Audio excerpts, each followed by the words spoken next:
The Driver and Vehicle Licensing Agency, the DVLA, is expected to make changes to update its guidance in relation to a list of its notable eye conditions. According to the Association of Optometrists, OAP, the DVLA confirmed it would introduce a new guidance after discussions last year. The OAP raised serious concerns about a DVLA list of eye conditions which could have actually been applied to any driver who went for an eye test. It offered to work with the DVLA to create a list which would keep motorists safe and function alongside the DVLA's medical panel.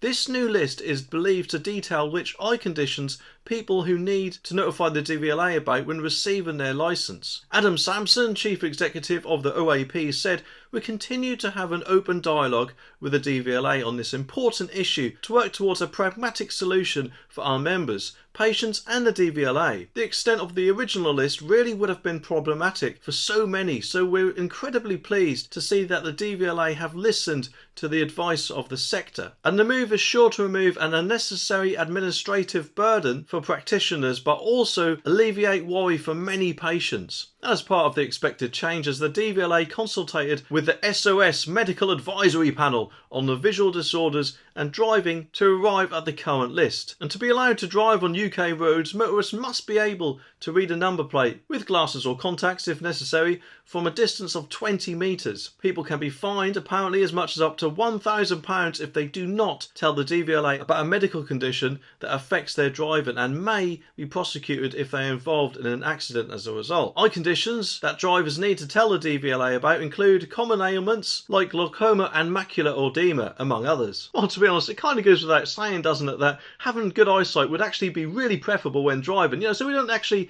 hit any kamikaze pedestrians who, let's face it, since January last year have actually been allowed to walk out in front of cars in slow moving traffic, which, to be honest, is a bit ridiculous in my opinion. But that aside, eyesight obviously can weaken the older we get, can't it? So it just makes me wonder how long it'll actually be before they introduce another rule soon where it'll say something like drivers to be allowed on UK roads must have their eyes tested every 5 years or something like that, which admittedly would kind of cut down on many blind people on the road as it is. Like the ones who you see when you try to take a space at the supermarket only to discover that the last space is actually taken up by some idiot who's parked right across 2 bays. Because let's face it, I'm guessing he's probably blind if he can't see the car park lines, or maybe actually just a bit demented. But anyway, there are of course other people out there who themselves actually think they are eye test examiners in the back seat of your car, because let's face it, they say, no, you shouldn't be doing that, turn left, turn right, and whatever else. If something like this did happen, where they did introduce a thing saying that we had to have our eyes tested every so often, that's probably going to cause a massive backlog, isn't it?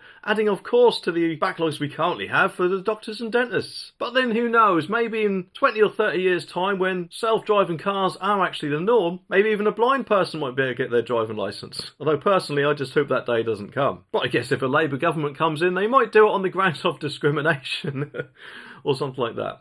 Anyway, I'll be back in an hour, so make sure you click that subscribe button down there so you don't miss when it comes. That's what she said. See you in the next one.